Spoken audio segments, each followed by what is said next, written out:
Finding your true soulmate is an experience that goes far beyond an ordinary romance. It feels as if the universe whispers that you have finally come home. Yet this journey does not begin with the other person. It starts within you. This video delves into what really happens when you encounter your true soulmate, not the one idealized by movies and fairy tales, but the one who awakens everything in you that was dormant: your fears, your light, your shadows. Your true soulmate is a mirror that reveals not only love, but also what needs to be healed. Prepare for a deep journey that intertwines love, soul, and self-discovery.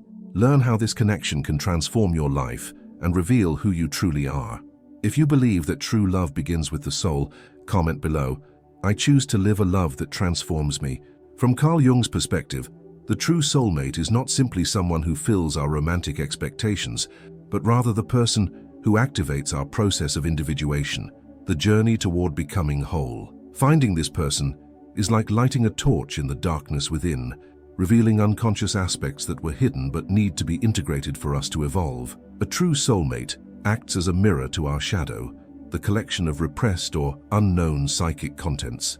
By interacting with this mirror, we are led to confront our projections, those qualities we attribute to the other, without realizing they are parts of ourselves. The deep love we feel is partly a response to recognizing our own soul reflected in the other. Furthermore, this connection awakens the archetypes of the Anima and animus, the unconscious feminine and masculine aspects within each of us. When we meet someone who embodies these internal qualities, we are invited to integrate these opposing forces, harmonizing reason and emotion, action and receptivity. The true meeting of souls is not about finding completeness in the other, but about activating our own inner completeness. This is why such love can be as challenging as it is transformative. The journey with your true soulmate is, at its core, an archetypal initiation, a call to integrate every part of yourself and awaken to wholeness. Finding your true soulmate is, first and foremost, about discovering yourself in a way you have never experienced before. The connection between soulmates is not based on the other's perfection, but on the intensity with which that person reveals who you are. It is a meeting with the mirror of the soul, and that mirror reflects not only our inner beauty, but also everything we avoid seeing: our wounds, insecurities, anger, traumas, and fears. Carl Jung called this hidden territory the shadow. The shadow represents everything that has been rejected, ignored, or repressed throughout our lives, from personality traits deemed undesirable to feelings that were buried in the unconscious because they did not fit what we believe to be correct. All of it continues to live somewhere within us. And when we find our soulmate, this dormant content awakens with force. This happens because a true soulmate is not there merely to offer pleasure and emotional security. They appear, archetypally, as an instrument of the unconscious to catalyze our awakening. That is why meeting this person can be both magical and disconcerting. We love intensely, yet we also feel vulnerable, exposed, and often misunderstood. This ambivalence is a clear sign that our shadow is being activated. This relational mirror is the deepest invitation to self-knowledge. Your soulmate shows you what you have hidden even from yourself. Sometimes their presence stirs irrational anger, uncontrollable jealousy, or a deep longing that you thought had been overcome. These reactions are not caused by the other person, but by the activation of parts of yourself that still need healing. It is at this point that the relationship becomes therapeutic, forcing you to look inward and confront what you have always avoided. Jung once said that everything we do not face within ourselves will manifest itself in our destiny. Your soulmate, by revealing you, also forces you to face yourself. This is why many people are frightened by such a connection, and sometimes even run away from it. The intensity of the mirror is such that if we are not ready for an inner plunge, we prefer to retreat. Yet it is precisely this intensity that indicates the depth of the bond and its healing potential. This process is not about finding someone perfect, but about finding someone who awakens in you the possibility of becoming whole. As the shadow is revealed, you have two choices: to project your feelings onto the other and blame them, or to embrace what arises as part of yourself. The latter is the path of true emotional alchemy. Instead of blaming, you integrate. Instead of reacting, you understand. Instead of fleeing, you dive in. The mirror of the soul is a gift. Yes, it hurts. It confronts without doubt, but it also heals, awakens, and transforms. And that is the true role of a soulmate, to be the catalyst for our psychic, emotional, and spiritual growth.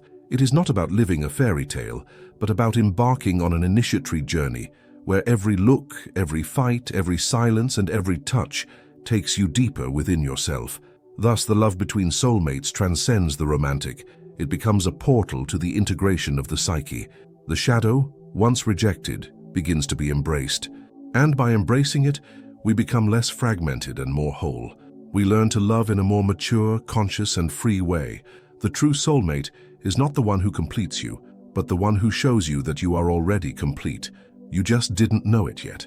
One of the most common and dangerous experiences when meeting someone you feel is your soulmate is projection. Carl Jung described projection as the unconscious act of attributing our own characteristics to another, especially those we do not acknowledge or integrate within ourselves.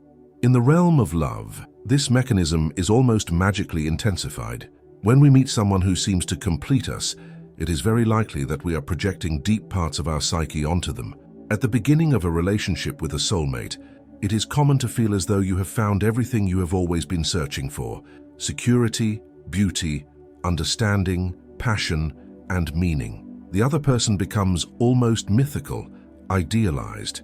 You do not see who they truly are, but rather who you would like or need they to be, and this creates a field of enchantment that sooner or later fades. It is then that disillusionment sets in. But this disillusionment should not be seen as a failure of the relationship. On the contrary, it is a necessary step toward true love. The end of projection marks the beginning of true intimacy. Only then do you start to see the other person as they really are, with their shadows, limitations, complexities, and contradictions, and that takes courage. It is at that moment that many give up, realizing that the other person is not the savior they had imagined. However, it is precisely at that point that real love begins. Your soulmate is not the perfect being who came to rescue you, but the one who awakens you from the sleep of idealization. The process of projecting and then withdrawing that projection is painful because it confronts our childish desire to be loved unconditionally, without effort or conflict. But your soulmate invites you to mature that love, to leave behind fantasy and step into reality, where love is a choice, a presence, vulnerability, and acceptance. When we project our unrecognized qualities onto the other, we are often encountering the activated anima or animus, the unconscious feminine or masculine archetypes within us. A man projects his idealized animus onto a woman, seeing her as the embodiment of strength, wisdom, and protection. A woman projects her idealized anima onto a man, perceiving him as the expression of sensitivity, intuition, and nurturing. Yet no human being is solely defined by these aspects. We are all complete in both light and shadow, and when the other does not live up to the fantasy, we feel anger, frustration, or sadness. But the blame does not lie with the other, it lies with the projection.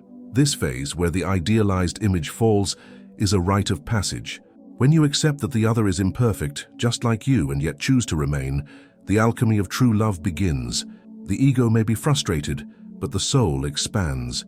You stop loving an image and start loving a real person. It is then that the bond ceases to be childish and becomes sacred. Jung said that every true encounter between two souls involves both light and shadow, and that true union only happens when both are willing to see each other honestly and themselves with humility. In this context, disillusionment is not an end. It is a beginning, the collapse of projection and the opening to integration. At this stage, you are also confronted with your own imperfections. In the other, you see what you once refused to see in yourself. The relationship transforms into a double mirror. As you reveal yourself to the other, you are also revealed by them. This mutual exchange of revelations creates an intimacy that no fantasy could ever sustain. Thus, the love between soulmates undergoes a symbolic death, the death of idealization. Yet from that death is born something much stronger, a love that does not depend on perfection, but on presence, that does not thrive on illusions, but on truth, that feeds not on projections, but on authenticity. Your soulmate invites you to stop loving the idea of love and to start loving truly. This is one of the deepest lessons that the unconscious can offer through a relationship. One of the most fascinating aspects of Jungian psychology is the presence of the anima and animus within every human being. Jung understood that regardless of gender, each of us carries an inner counterpart, the anima representing the feminine soul in men, and the animus representing the masculine soul in women, these figures are not merely symbolic. They shape our desires, our romantic choices, and especially our relationship with love. When you meet your true soulmate, this archetypal dynamic intensifies almost inevitably. On a deeper level, the encounter with a soulmate awakens the impulse to become whole by integrating both the feminine and masculine within us. When a man projects his anima onto a woman, he sees in her the embodiment of everything he has not recognized or developed within himself: sensitivity, intuition, creativity, and emotional surrender. Conversely, when a woman projects her animus onto a man, she sees him as the expression of strength, decisiveness, wisdom, and presence. This initial projection creates a powerful attraction, as if you have finally found what you were missing. However, the true purpose of this activation is not to depend on the other to access these qualities, but to recognize them within yourself. In this context, your soulmate is not merely a romantic partner. They are an archetypal guide who reveals what has been dormant in your psyche. A man learns from a woman to access his tenderness, vulnerability, and inner world, while a woman learns from a man to recognize her strength, decision-making ability, and connection to reason. This mutual learning is not immediate, nor is it always smooth, but it is profoundly transformative. The integration of the anima and animus is an essential milestone on the journey of individuation, the Jungian process of becoming who you truly are by integrating all aspects of the psyche: light and shadow, conscious and unconscious, masculine and feminine. When a man rejects his sensitivity, he projects it onto women and later blames them for being too emotional. When a woman rejects her assertiveness, she projects it onto men and then criticizes them for being domineering. Your soulmate comes to break this cycle by bringing these internal forces to the surface and confronting you with what you have avoided acknowledging in yourself. As a result, the relationship with a soulmate may often feel like a field of tension between opposites. It is not always harmonious, but it is a love that vibrates between extremes, demanding balance. A man needs to allow the presence of a woman to teach him about feelings, about listening, about surrender. A woman needs to let a man lead her to the contact with her inner voice, her confidence, her action in the world. This symbolic exchange is what enables true union, not only with the other, but with oneself. As this process unfolds, you realize that what initially attracted you to the other was, in fact, a reflection of something within you that had yet to be developed. A man begins to claim his own intuition, and a woman learns to trust her own reason. Love matures as it ceases to be dependent. The blind passion, fueled by projections, gives way to a lucid, conscious, and deep presence. You come to love not to complete something, but to share a wholeness. This integration also strengthens identity and purpose. A man more connected to his anima becomes more creative, open, and wise. A woman who embraces her animus develops greater autonomy, clarity, and inner strength. Both become capable of building a relationship where love is a path for mutual growth rather than a field of neediness. The true soulmate is not there just to make you happy, but to make you whole. They awaken what is hidden, activate what lies dormant, and guide you inward. The love between soulmates is the symbolic womb where the integral self is born, one that walks with balance between the feminine and the masculine, between the heart and the mind, between desire and consciousness. When these opposing forces are integrated, you discover that true love is not only with the other, but with the totality of your being. In this light, your soulmate is the sacred presence that initiates you into this awakening. Carl Jung believed that the deepest purpose of human life is individuation, the continuous process of becoming who you really are by integrating all aspects of the psyche. What is not always understood is that a romantic relationship, especially with your true soulmate, can be one of the most powerful paths to inner transformation. When two souls meet, not just to love, but to evolve together, the relationship becomes a sacred field of spiritual growth. Alongside your soulmate, you are constantly invited to see yourself more clearly, not because the other is a guru or master, but because they activate in you both your highest qualities and your most hidden ones. The intimate coexistence, intense emotional exchange, inevitable conflicts, and moments of deep connection reveal your fragilities as well as your potential. This turns the relationship from a zone of comfort into a true laboratory of consciousness. Love in this context becomes more than affection, it becomes initiation. In the everyday life of the relationship, the symbolic challenges of the soul's journey appear: the need to let go of control, to face pride, to embrace vulnerability, to practice radical honesty with yourself and with the other. Every moment of tension or rupture is an opportunity to notice where you remain imprisoned by the ego, and every sincere reconciliation is a door opening to the self, the unifying center of the psyche, as Jung described. Individuation is not a solitary process, although it has inner aspects. With a soulmate, you walk together, not in the sense of merging, but in conscious parallel. Each person is responsible for their inner journey, yet both become mirrors and allies. When one transforms, the other is also affected, creating a cycle of mutual growth. In such a relationship, the goal is not happily ever after, but rather becoming more whole, authentic, and true. However, for the relationship to truly become a path of individuation, both must be willing to abandon romantic idealization and accept that love will sometimes be uncomfortable. Growth hurts.